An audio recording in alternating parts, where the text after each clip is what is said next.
स्वागत है फिर से नई वीडियो में। आज हम देखेंगे एक हिस्टोरिकल जो कि काफ़ी अब डिस्कस नहीं होता क्योंकि ये काफ़ी पुराना हो गया है। O N G C and H P C L के मर्जर के बारे में हम आपको अवेयर कराना चाह रहे हैं। बहुत लोग नहीं जानते होंगे कि हाँ, ये दोनों कंपनी यानी ओ एन जी सी ने approx 51% super stake H P C L में है। ओ एन जी सी आप लोग जानते ही होंगे, ऑयल नेचुरल गैस वाली कंपनी है। एच पी सी एल यानी हिंदुस्तान पेट्रोलियम कॉरपोरेशन लिमिटेड है। तो हम सबसे पहले देखते हैं introduction and agenda of the presentation, यानी जो मैं बताने जा रहा हूँ उसका एजेंडा क्या है। तो मेरा एम रहेगा प्रोवाइड करना comprehensive overview of O N G C and H P C L merger के। समझ गए होंगे। चलिए स्टार्ट करते हैं। सबसे पहले हम देख लेते हैं overview of O N G C कब स्टेब्लिश हुआ था। ये ध्यान रखिएगा 1956 में बना था। इसका कोर बिजनेस है ऑयल एंड गैस में डील करना। मार्केट पोजीशन की बात की जाए, leading player in the Indian energy sector है। टुडे की बात की जाए, कोर बिजनेस बताइए engage in exploration, production and refining activity. ये चीज़ है ओ एन जी सी का ओवरव्यू। फिर हम दूसरे पार्टी यानी एच पी सी एल की बात कर लेते हैं। ये 1974 में बना था, यानी पहले ओ एन जी सी बना फिर H P C L. Focusing और रिफाइनिंग। मार्केट पोजीशन की बात की जाए, among India top oil refining company है। कोर बिजनेस की बात की जाए तो engage in refining and marketing petroleum product, ये चीज़ है। फिर हम कुछ रीजन देख लेते हैं O N G C and H P C L merger के। तो सबसे पहला है enhance competitiveness. The merger aimed to strengthen market presence and improve competitiveness by combining resources। यानी तब दो बड़ी एंटिटी मिल रही हैं, यानी सारे रिसोर्सेज ऐसा सब कुछ होगा तो आएगा। Enabling both company to tackle industry challenges more effectively। फिर हम देखते हैं integrated energy company. By merging ONGC and HPCL will create an integrated energy entity। Better position है to manage the entire supply chain from exploring to distribution, ये चीज़ है। फिर हम देखते हैं अचीव इकोनॉमिक ऑफ स्केल। तब दो दो बड़ी एंटिटी मिलेगी यानी कि प्रोडक्शन ज़्यादा होगा, सब कुछ ज़्यादा होगा, तो इकोनॉमिक ऑफ स्केल वही है। The merger will facilitate economic of scale allowing for cost reduction through enhanced operational efficiency and optimize resources allocation across both organization। ये चीज़ था, होप समझ गए होंगे। चलते हैं आगे। अब हम मर्जर टाइमलाइन की बात कर लेते हैं। मर्जर की टाइमलाइन होती कैसे है। हम उन्हें बता रहे किस डेट में होती, कब क्या होता, हम टाइमलाइन बता रहे। कोई भी मर्जर होता है किस फेज से होके गुजरता है। सबसे पहला आता है कि अनाउंसमेंट डेट होती है कि हाँ हम इन कंपनी से मर्जर करना चाह रहे हैं उन कंपनी के साथ। फिर रेगुलेटरी अप्रूवल होते हैं, यानी वेरियस अप्रूवल चाहिए कि हाँ। फिर होता है शेयर होल्डर मीटिंग। फिर मीटिंग होता है, डिस्कस होता है कि हाँ मर्जर की पूरी डिटेल बाहर आती है कि हाँ क्या क्या कैसे होगा, क्या क्या शेयर होल्डर पैटर्न होगा। फिर फाइनल मर्जर डेट आता है जहाँ पे official completion of merger transaction executed होता है। सो ये कुछ टाइमलाइन थी मर्जर की।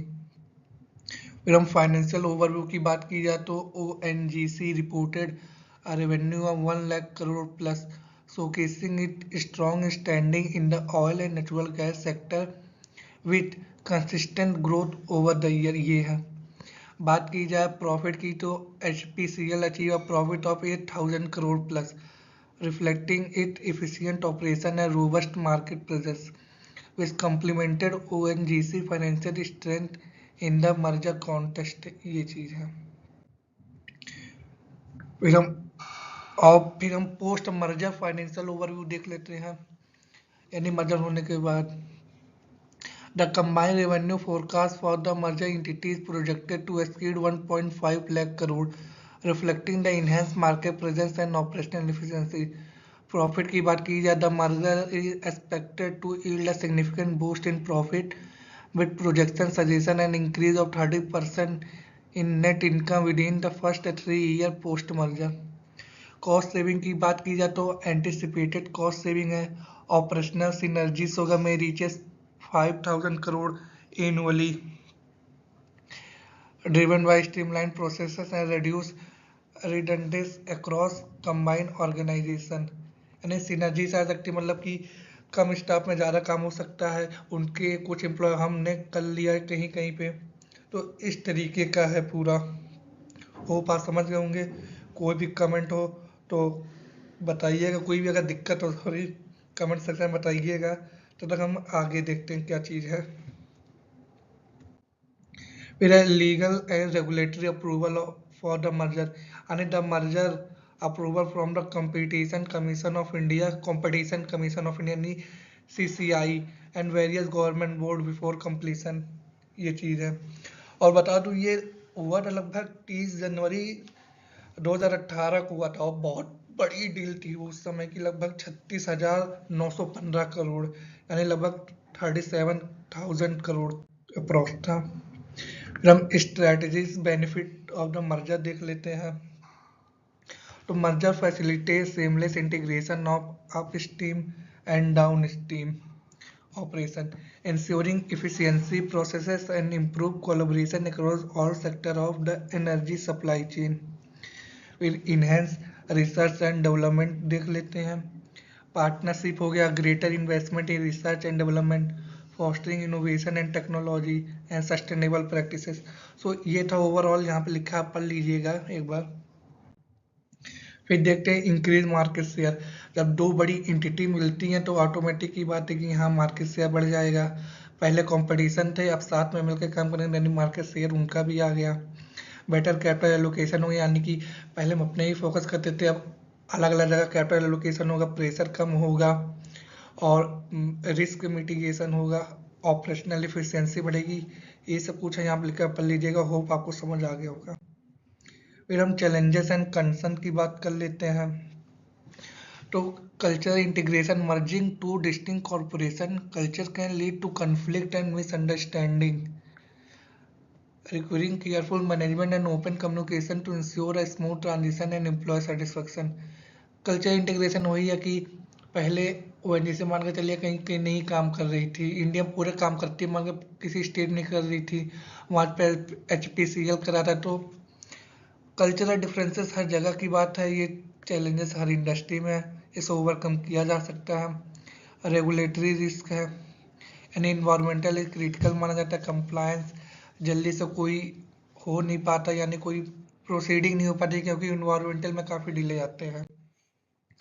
फिर हम वर्कफोर्स रिडेंडेंसीज की बात करते हैं, यानी रिस्ट्रक्चरिंग होती है, यानी छटनी होती है, काफ़ी लोग फायर होते हैं, काफ़ी लोग जॉब छोड़ना पड़ जाता है उनको, क्योंकि सेम सेम काम दो आदमी क्यों करेंगे, एक ही काम में जब हो जा रहा है, ये दिक्कत होती है। मार्केट कंपटीशन, यानी increase market competition arise as a rival respond the merger, यानी जब दो एंटिटी मर्ज होगी तो मार्केट में कंपटीशन कम हो जाएंगे, ये भी चीज़ है, अलग अलग चीज़ है। फिर हम देखते हैं पोस्ट मर्जर स्ट्रक्चर के बारे में। इम्पैक्ट ऑन वर्कफोर्स क्या पड़ेगा। The merger between ONGC and Hindustan petroleum corporation limited will significantly affect employee across both organizations. Changes in the role and responsibility are expected as a team integration streamline operation। to support this transaction comprehensive training हो गया, redeployment हो plan हो गया, will be implemented to help employee adopt to new position। तो यही सब चीज़ है, पढ़ लीजिएगा, समझ लीजिएगा, नहीं है बताइएगा, मैं आपके लिए पर्टिकुलर वीडियो बना दूंगा और अच्छे से। फिर हम इम्पैक्ट ऑन कंज्यूमर पे देख लेते हैं। तो मर्जर है पॉजिटिवली इफेक्ट डालता है फ्यूल प्राइसिंग एंड सप्लाई में across India with improve supply chain efficiency. Consumer can anticipate more stable pricing and increase availability of services. Additionally integrated operation will foster better resource allocation and innovation, ultimately leading to enhanced customer experience and greater satisfaction। यही सब चीज़ है, आप लोग जानते ही हैं, देख रहे हैं इकोनॉमिक्स, तो आप लोगों को ये बेसिक अंडरस्टैंडिंग है ही। फिर भी अगर कोई भी प्रॉब्लम हो बताइए। फिर हम इंडस्ट्री इम्पैक्ट देख लेते हैं कि हाँ तब दो कंपनी मर्ज हुई थी तो क्या इम्पैक्ट पूरा पड़ा था। इंडियन एनर्जी सेक्टर सिग्निफिकेंट की हम देखते हैं। By creating a larger, more competitive entity, it enhance their positioning against domestic and international rival। ये चीज हो गया। This consolidation में influence energy pricing हो गया। Fostering an environment that encourages sustainability and innovation हो गया। The combined resources and capability will capable enable more effective response to market dynamic। ये चीज़ों का promoting energy security in India, ये सब चीज़ है। फिर हम देखते हैं future plan for ONGC and HPCL merger। The merger entity aim to expand operational globally, diversify into sustainability and green energy initiative for long term। ये चीज़ है।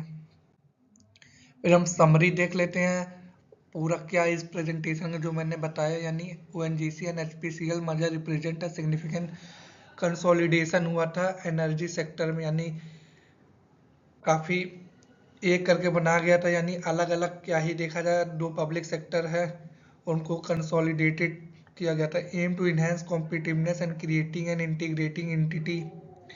की aspect include improve operational efficiency, project combine revenue and better market position. Challenges थे कुछ जैसे culture integration था, workforce management था, will need carefully consideration. Overall this merger is strategic move toward a sustainable and innovative energy future promising benefit for industry and consumer alike। ये चीज था। फिर हम नेक्स्ट देखते हैं क्या है,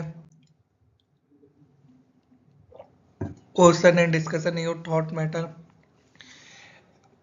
thank you for your attention. आपको कोई भी दिक्कत हो, कोई भी क्वेश्चन पूछना है, ये 2018 में ही हो गया था मर्जर, पर अभी जो लोग नहीं जानते मैं उनके लिए बनाया कि वो लोग भी जाने कि यहाँ ONGC की एक तरीके से कंपनी है HPCL, ये चीज़ है। फिर additional resources for ONGC, explore official document. अगर आपको और जानकारी चाहिए तो आप इनके ऑफिशियल डॉक्यूमेंट देख सकते हैं, न्यूज़ आर्टिकल देख सकते हैं, वेबसाइट जाके देख सकते हैं, पूरी मर्जर की डिटेल जान सकते हैं, ये चीज़ है। फिर हाँ, आप सपोर्ट करिए, इसी आपकी वजह से ही पॉसिबल है। मिलते हैं नेक्स्ट वीडियो में। आप लोग भी अपना ध्यान रखिए, आगे बढ़ते रहिए।